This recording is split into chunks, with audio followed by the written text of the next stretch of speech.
writing from life.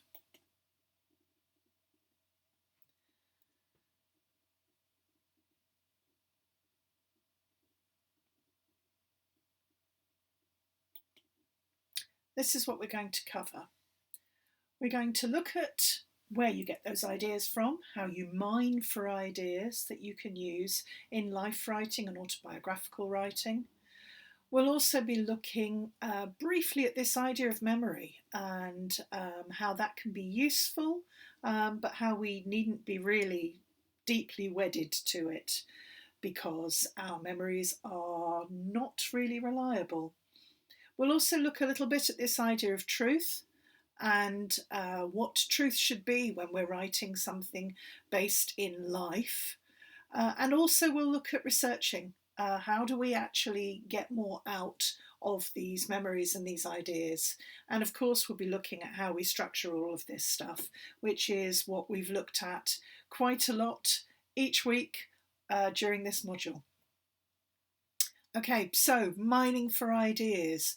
Where do we actually get them from? So we've already looked throughout this term at how we can generate ideas, how if we're watching television, reading books, reading magazines, looking at websites, talking to people, interacting with the world, we will come up with ideas all over the place. And it's really a matter of being open to that and keeping notebooks and records of what it is that has occurred to us. And the more that we do that, the better we get at it. One quite easy way that will help us, particularly with writing from life, is to start with your senses. So we can try out this little exercise right now by just writing down 5 different sentences answering each of those questions. Now, yes, this will be something that will begin to help you to really engage with your senses and to have something to write about. Now, we know that specific sensory information can be really, really good in giving us memories and, bringing back things. Smells in particular can be extremely useful for evoking memories. But, it's not just smells. Sometimes it's a particular fabric if we touch that, or another sort of material that we touch, whether it's, rough stone or bricks or soft velvet or lycra or whatever.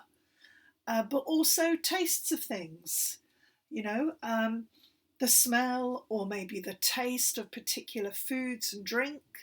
That might actually take us right back to being somewhere maybe only last week, last month, last year, or maybe a decade ago or longer.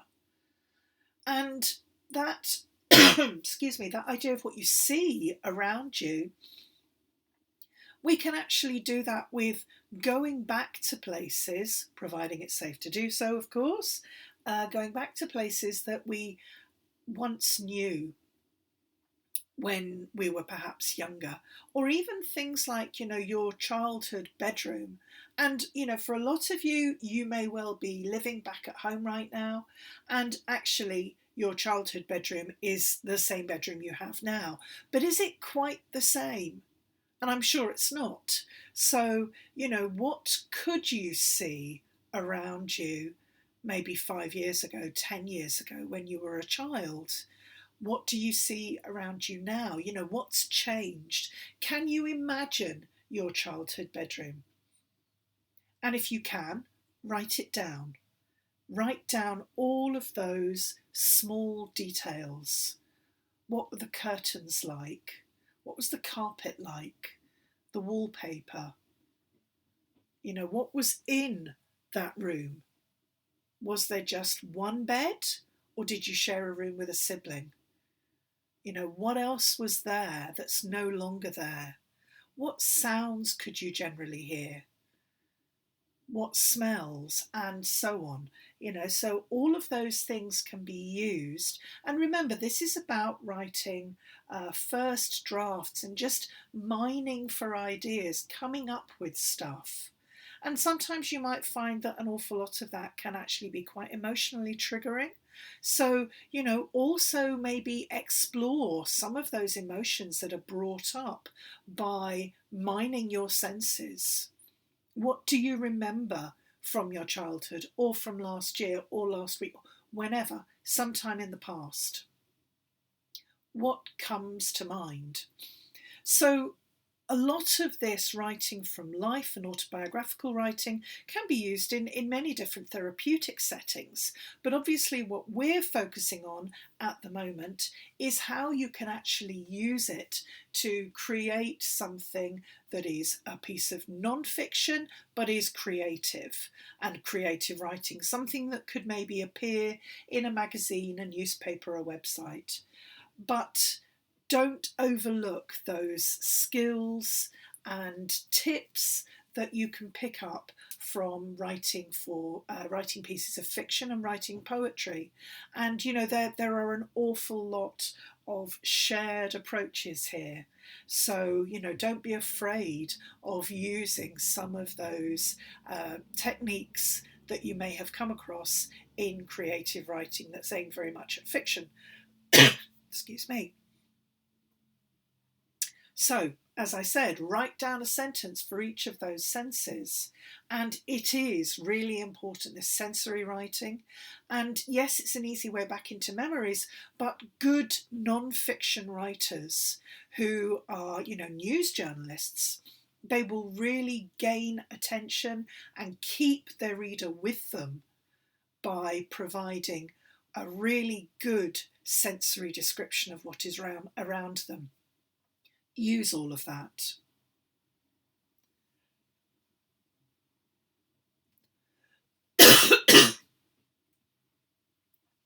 So, starting from your memories, definitely talk to people.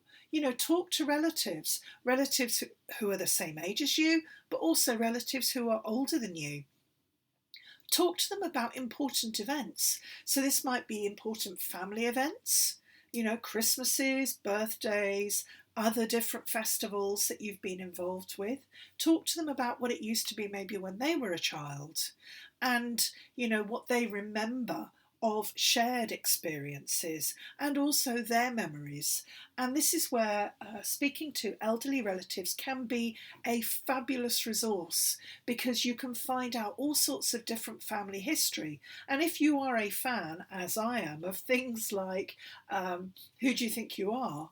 You can find out so much interesting information just through speaking to your elderly relatives. And it's very, very easy then to actually follow all of that up by doing a little bit of research. And of course, as humanities undergrads, you are all excellent at doing research. That's one of those really big transferable skills that studying for a humanities degree, or in fact any degree, one of those big transferable skills that studying for a degree gives you, the ability to research.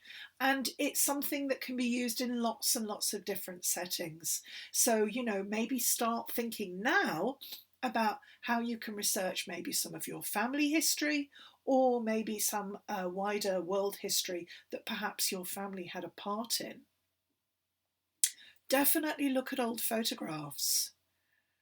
Go and have a look and see if your memory, if it's an old photograph of you, there's often an overlap where our memories are often the same as the photograph.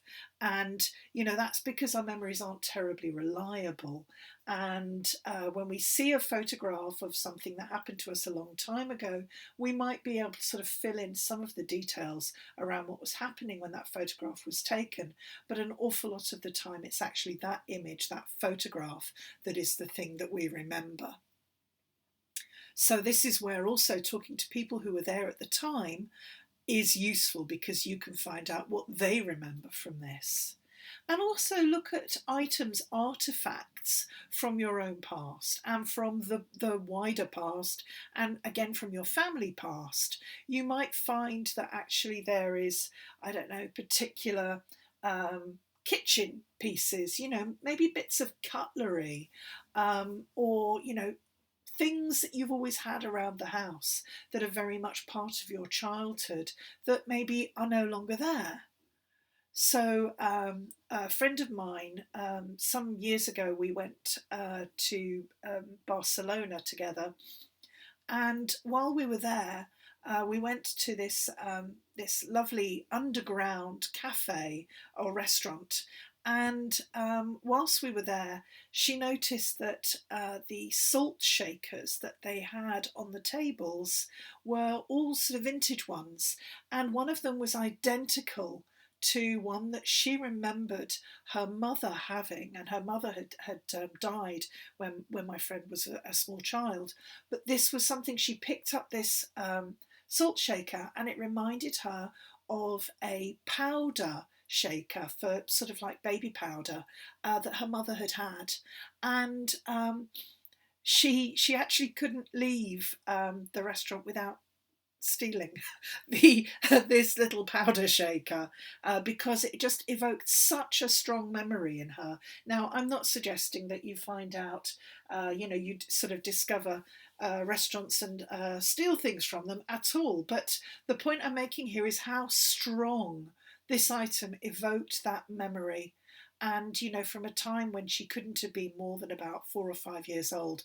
And it wasn't from looking at a photograph, it wasn't from talking about the past, it was actually from touching something, from picking something up in her hand, and that muscle memory of how it felt, the shape and the size in her hand. And she was suddenly transported back to being a small child again. So, this is why it can be a really useful thing to go and have a look, and, sort of have a look around family members' homes, and, just pick up things from your past and try and remember, what those memories are surrounding that particular item. So, memories are absolutely just the starting point. This is just a way to give you ideas of stuff to write about. And this is where, you would then write down those memories in your notebooks. And, you wouldn't necessarily use that perhaps straight away. You might not have a specific idea of an article or a piece that you're going to produce straight off, but it's there. And the more that you create all of this stuff, it's a bit like having a compost heap. If you're a gardener, you can't have good compost unless you keep on adding to it. So it's not just having experiences, going and doing things, reading things, watching things, listening to things, and so on. It's not just that. It's not just that interaction with the world as it is now. It's also mining through your memories and finding stuff that you think, actually, this could be really useful. I'd quite like to write an article about people stealing from, I don't know, restaurants in Barcelona, and then I could write this piece, which I probably won't. And also, don't forget, though, that this idea of truth is absolutely constructed. So it could be that we have a memory of something that feels very, very truthful to us. And then when we speak to some of our family, we discover, actually, no, it wasn't like that at all. And we have misremembered, or our point of view at the time was perhaps a child's point of view, and we didn't know the full story. And of course, that is used regularly as a useful plot device in fiction. But it can also be used as almost a plot device or a narrative device in pieces of non-fiction, where we can write a piece, and I'm sure you've come across these, where we are sort of led down a particular path believing one thing, and then we have some sort of reveal towards the end, and we suddenly find out actually everything that we had thought up until this point was completely wrong because of what we had been led to believe. So, the truth is always constructed. And of course, reality doesn't follow a simple narrative framework. If only it did, because then we would have definite cause and effect, a beginning, a middle, and an end, and we would have, we would have the bad people being punished and the good people, winning out. It doesn't work like that. We know this. The world, our lives are not perfect narratives. So, bad things happen to good people, and, terrible events happen to us. And it doesn't end up necessarily with a happy ending. So, this is where we construct stories, and there will still be truth in those stories. Even if it is not 100% factual, memories are absolutely the starting point. And, this idea of truth is stranger than fiction, yes, that's true, but the truth isn't a perfect narrative. And if we're going to write about events, we often have to create the narrative. And we've looked at this a couple of weeks ago when we were looking, or I think it was last week actually, when we were looking at how you create a story. And, so we often actually have to construct what the evidence is to make a story, because that's how our brains work and that's how stories work. So, we create a story, we use a story structure that is clear, straightforward, and extremely well known to everyone. And we have things like the 7 basic plots and so on. But the facts will be arranged in order to fit in to those story structures. And don't be afraid of doing that. So I'm not telling you to start creating lies, or fake news, but actually truth is a little bit more slippery than our memories. So the memories are just the starting point. So when you're researching your memories, absolutely talk to people, look at photographs, and don't neglect the media from that time. Watch TV shows, listen to music, and so on. Absolutely, as I've already said, use your research skills. Use the library. Find out if you're talking about a particular historical period, what was going on then. You may have a specific memory of events, but what was happening in the world that you can research and find out and contextualize what your memories were, because then that means that you can actually write a piece about perhaps a particular period in time. So let's take something like a really major world event, like 9/11 in 2001. Now, all of you will have lived through that, and you may have very clear memories of it, and you may have very, very brief memories, if anything at all. And it could be that there is something from your memories of that time, of being a child then, if you were a child then, that you can actually use to hook a bigger story about maybe loss or changing geopolitics, or terrorism or American politics, but if there is something that you can hang that on that is from your own memory, this is where you can have a piece that, we talked briefly about how a good opening last week might be an anecdote. And this is where you can actually get in anecdotes from your own personal memories. And you can talk about, particularly with things like 9/11, for people now, 9/11 is one of those really big stories, one of those really big events that your grandparents probably talk about the assassination of John F. Kennedy in the same way. And you know, that happened in 1963. So that's um, probably beyond your parents' lifetimes and more likely to be your grandparents' lifetimes of having very clear memories of it. So, you know, it's one of those things that for a lot of people, things like, and I'm afraid they do tend to be sort of American events, but not entirely. So things like people will be able to tell you, if they were alive then, where they were when they heard that John F. Kennedy had been assassinated. People will be able to tell you about their memories of the moon landings in 1969. They will be able to tell you about the Berlin Wall coming down in the 1980s, you know, or the death of Princess Diana in the 90s, you know, and then of course 9/11 in 2001. So, you know, there are these huge events, world events, that people find very easy to talk about. And, you know, if you've got something that you can actually write a piece about one of those big events or something else happening then, if you can tie it into a memory that you have, or maybe a memory if you speak to some of your relatives or friends who are older, um, they will be able to give you their memory. And these can be really great ways in and beginnings of pieces that get read widely because people are interested in that whole notion of nostalgia. Don't overlook using Google as well. And, you know, do remember that Google is more than just a straightforward search engine. You can use things as well like Google Scholar.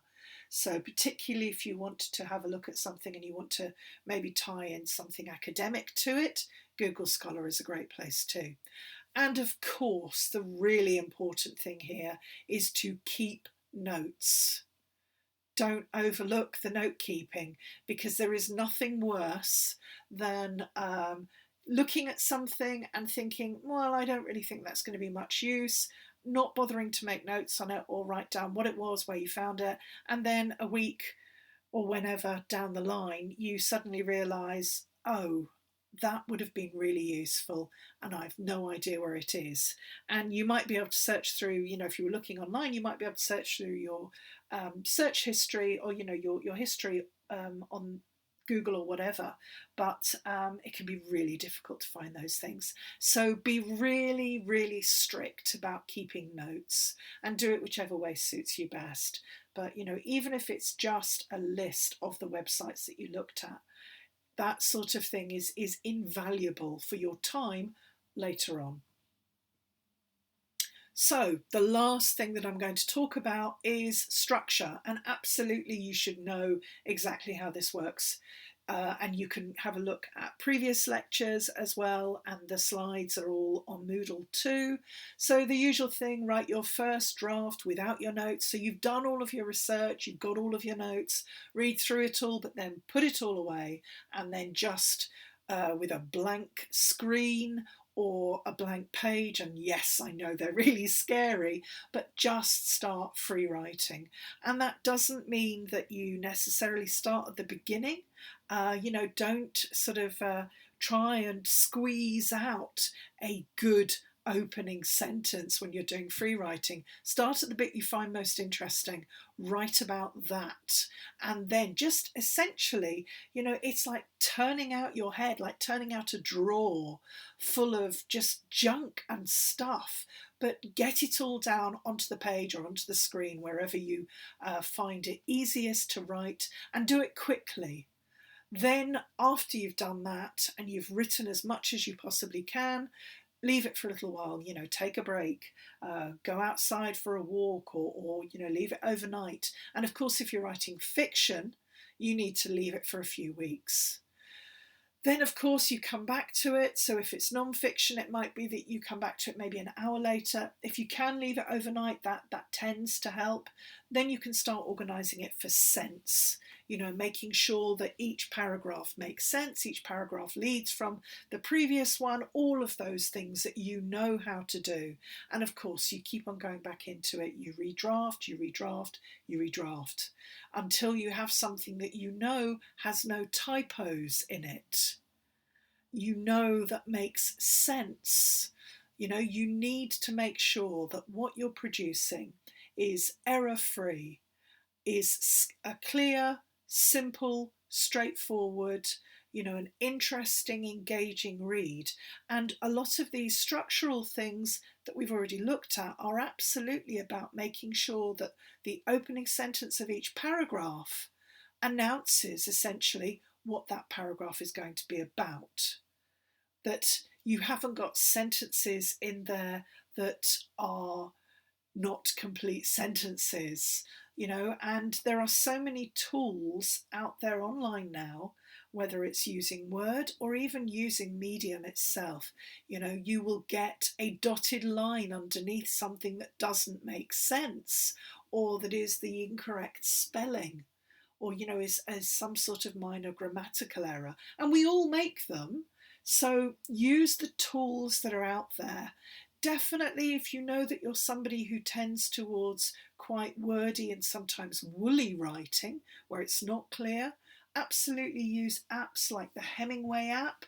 It's completely free of charge, and you can just cut and paste and drop into the page, the website, sentences or entire paragraphs, and it will then go through it and it will highlight where you're being overly verbose. Far too many words, far too woolly, not clear.